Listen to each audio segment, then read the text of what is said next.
ভালোবাসা কাকে বলে? যদি রূপ দেখে ভালোবাসো তাহলে সেটা ভালোবাসা নয়, সেটা হলো বেছে নেওয়া। যদি কারো দেহ দেখে ভালোবাসো তাহলে সেটা ভালোবাসা নয়, সেটা হলো লালসা। যদি কারো টাকা দেখে ভালোবাসো তাহলে সেটা ভালোবাসা নয়, সেটা হলো লোভ। তাহলে ভালোবাসা কাকে বলে?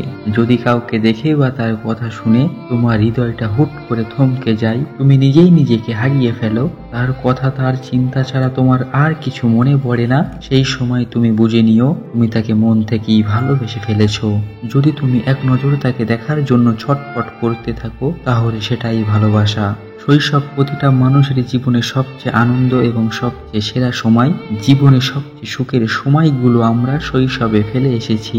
কেউ তোমাকে গুরুত্ব না দিলে তুমি তাকে গুরুত্ব দেওয়া বন্ধ করে দাও, তার কাছ থেকে দূরে সরে এসো, তাকে বুঝিয়ে দাও তোমারও মূল্য আছে। তুমি কিংবা তোমার অনুভূতি কোনোটাই সস্তা নয়। বয়সটা বেড়ে গেলে হারিয়ে যায় আনন্দ, অবসরে ছোট ঘরে একাকী নিঃসঙ্গ।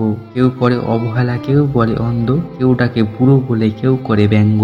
একজন সঠিক মনের মানুষ আর সঠিক সিদ্ধান্ত একজন মানুষের জীবনকে অনেক সুন্দর করে দিতে পারে। দুর্ভাগ্য বলতে মানুষ যেটা বোঝে সেটা আসলে অধিকাংশ সময় তার নেওয়া ভুল সিদ্ধান্ত। মন থেকে কথা বলা আর মন রাখার জন্য কথা বলা, এই দুটির মধ্যে অনেক পার্থক্য। ব্যথা বলে হাসতে শিখেছি, নতুন করে বাঁচতে শিখেছি। অতীত নয় বর্তমানকে প্রাণ ভরে অভিনন্দন জানিয়েছি।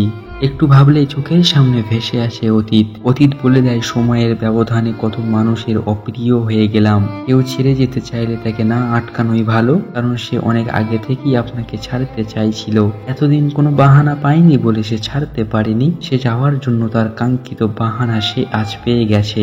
স্বার্থ থাকলে অনেক কথা হবে, স্বার্থ ফুরালে চেনার জন্য পরিচয় আবার দিতে হবে। মানুষ তার জীবনে ভুলগুলো তখনই বুঝতে পারে যখন একটি ভুলের কারণে জীবন থেকে অনেক কিছু হারিয়ে ফেলে। একটা সময় পর তুমি নিজেই নিশ্চুপ হয়ে যাবে, হয় তুমি ভালো থাকতে, না হয় অন্যকে ভালো রাখতে। সম্পর্কটা টিকিয়ে রাখার জন্য অনেক রাগী মানুষটিও এক সময় অনেক শান্ত হয়ে যায়। অতিরিক্ত ভালোবাসার বিনিময়ে একদিন অবহেলা পরিপূর্ণ হয়। আমি সম্পর্ক নামক এই ব্যাপারটাকে এখন ভয় পাই। আমি ভালোবাসার বিনিময়ে ভালোবাসা পাওয়ার আবদারকেও এখন ভয় পাই, কারণ মানুষ তার নিজের সুবিধা অনুযায়ী ভালোবাসে আর নিজের সুবিধা অনুযায়ী ভালোবাসার ইতি ঘটায়। তুমি তার কাছেই মূল্যহীন, যাকে তুমি সবচেয়ে বেশি মূল্য দেবে সে এক সময় তোমার সাথে গুরুত্ব কমিয়ে দিয়ে দূরত্ব বাড়িয়ে দেবে। ধোঁকা হচ্ছে একজন মানুষকে মানসিকভাবে মেরে ফেলার সবচেয়ে বড় অস্ত্র। কারোর সাথে কথা বলার অভ্যাস করবে না, মানুষটি কথা বলা বন্ধ করলে মনের শ্বাসকষ্ট হয়। আবার কেন অবাক চোখে অমন করে চাও, যে বিরম গেছি ভুলে ভুলতে আমাকে দাও। ক্ষুধার্ত মানুষ জানে খাবার না পাওয়ার কি যে যন্ত্রণা, পেয়ে হারানো মানুষটা বোঝে ভালোবাসা কি বেদনা। কেউ মায়ায় পড়ে সমস্ত ইগো ভুলে যায়, আবার কেউ ইগোর কারণে সমস্ত মায়া ভুলে থাকে।